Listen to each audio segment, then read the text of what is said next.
Hello, this is Matt Stark. I am your student's political science teacher for this semester. Welcome to my video introducing myself and introducing the course over the next couple minutes.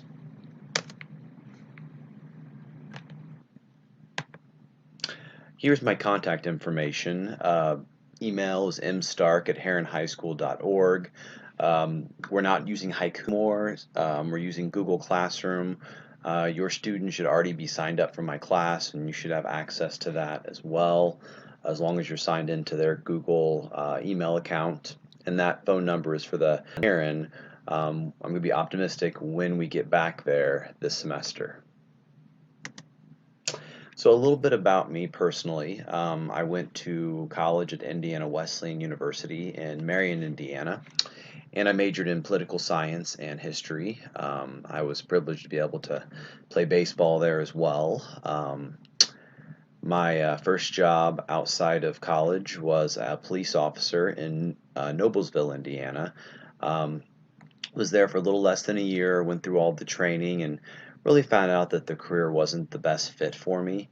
Couldn't see myself doing it long term, so I went back to school and got my teacher certification and have been teaching now. This is my 13th year, my 5th year at Heron, so I can't imagine myself doing anything differently. I have a Master of Arts in History from Indiana University here in Indianapolis. I studied the Protestant Reformation, specifically Martin Luther and some of his early work. And I also hold a personal trainer certification. Exercise is one of my hobbies that helps me distress after a day teaching, although again, I really love it. I was married in 2010. My wife's name is Sherry. We just celebrated our 10-year anniversary. Um, Although our 10-year anniversary trip's on hold because of COVID, but that's all right. We have two sons, Braxton and Grant. Braxton's in first grade, and as I say this, he just mentioned this. He just had his first spelling test for the day, or for his first grade career. And Grant's in preschool, and we have two cats. That is my wife and I up at the Michigan City, Lake Michigan State Park. We took just a short trip this summer when COVID got a little bit, the cases went down a little bit. And those are my two boys, Braxton there and Grant. They're both excited to go to a beach for the first time. Now, topics in that actually should be topics in political science, not economics. My apologies. Sometimes the PowerPoints can get interspersed. But students in political science take more of a global perspective. They talk about the American government and politics in the American Gov class.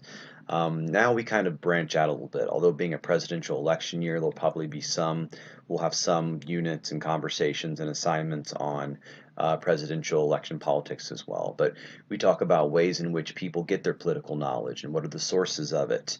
What are the pros and cons of the sources? We talk about political ideology, the roots of it, going all the way back to the 16th and 17th centuries.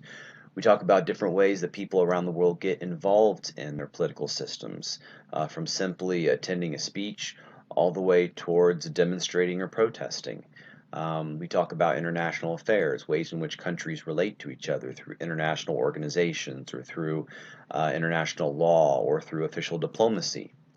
And we talk about, towards the end, political violence when diplomacy fails.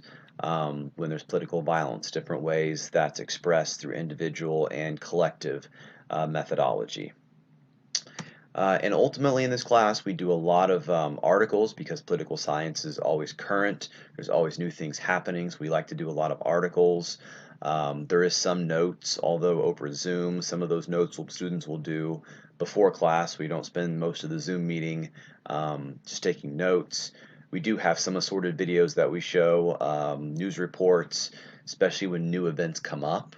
I think back to last year when tensions with Iran got really intense, and so we stopped what we were doing, put together a mini unit on our relationship with Iran and what was going on at that time.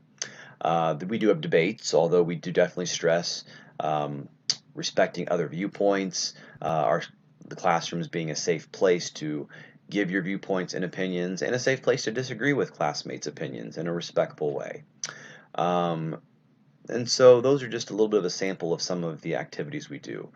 Students can definitely succeed through doing the daily work, making sure that they're organized, making sure they're looking at the due dates, and before every test, I give out study guides that I do give them credit for, and just looking at those study guides and reviewing them is definitely a way to prepare themselves for the mastery assignments. Feel free to email me if you have any questions, and I'm really looking forward to my semester with your students. Have a good day.